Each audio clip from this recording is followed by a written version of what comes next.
An Admiralty team will debrief you personally upon your return. Damn Seahawk, Stuart thought. The submarine's destination was not the easiest place to reach undetected. Under the North Sea, up the Skagerrak, down the Kattegat, skirting the Danish and Swedish coasts, through the narrow straits, always a tricky navigational exercise, and out into the Baltic for a final 50-odd miles. Then inland into waters that undeniably belonged to the DDR, East Germany, crawling with Eastern Bloc shipping, not to mention Russian submarines from bases at Rostock and Stralsund. "Periscope death," Stuart muttered the order, observing the quiet atmosphere of the silent-running mode of the boat. The plainsmen caressed their aircraft-like yokes, bringing the submarine up slowly from its 250 feet below the water, then gently eased off. "Periscope depth, sir?" "Up, periscope." The solid, tubular structure hissed upward, and Stuart slammed the handles down, flicking on the night vision switch and doing one complete circuit of 360 degrees. He could just pick up the coastline, bleak and flat. Nothing else. No lights or ships. Not even a fishing boat. "Down, periscope." He knocked the handles up, took 2 steps across the control room to the radio array, and picked up the internal broadcast microphone, switching it on with his thumb and speaking in almost a whisper. "Seahawk to the control room, please."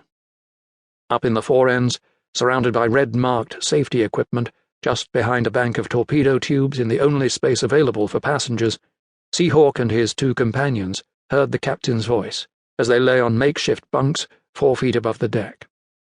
Already, having had plenty of warning prior to the approach to the RV, they were kitted out in black rubber diving suits, each with waterproof holsters attached to his belt, while the cumbersome folded inflatable had been unstowed and now lay within reach.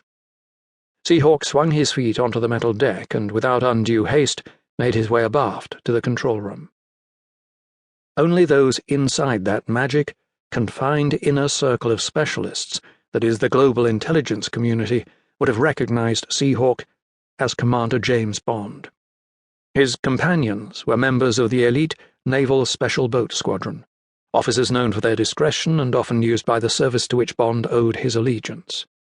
Stuart looked up as Bond stooped to enter the control room. "We've got you here on time." His manner showed no particular deference, merely a taut professionalism. Bond nodded. "Good. In fact, we're about an hour early, which gives us a little leeway." He glanced at the stainless steel Rolex on his left wrist. "Can you let us go in about 20 minutes? "Yes. How long will it take you?" "I presume you'll surface only partially, so just enough time to get the inflatable blown and paddle out of your downdraft. 10, 15 minutes? "And we use only the radio signals, as instructed?" 3 Bravos from you for danger. 2 Deltas from us when we need you to resurface and take us aboard again. We'll use the exit hatch forward for the sail as arranged. No problem there, I trust?" "It'll be slippery on the casing, particularly on return. I'll have a couple of ratings out to assist." "And a rope.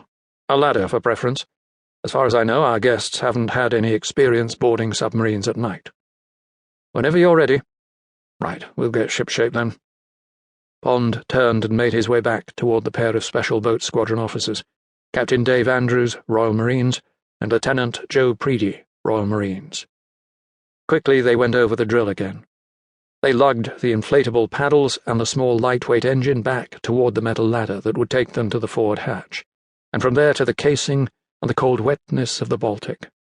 2 ratings and oilskins already waited for them, and the entire party stood at the foot of the ladder, one of the ratings ready to scramble up as soon as the order came. In the control room, Lieutenant Commander Stuart had taken another quick look around through the periscope, and, as it was lowered, gave the order to surface to casing and black light. As the second command was obeyed, the interior of the boat became completely dark, but for the glow of instruments in the control room, and the occasional flicker of a heavily shaded red torch. One such was carried by the rating at the foot of the ladder.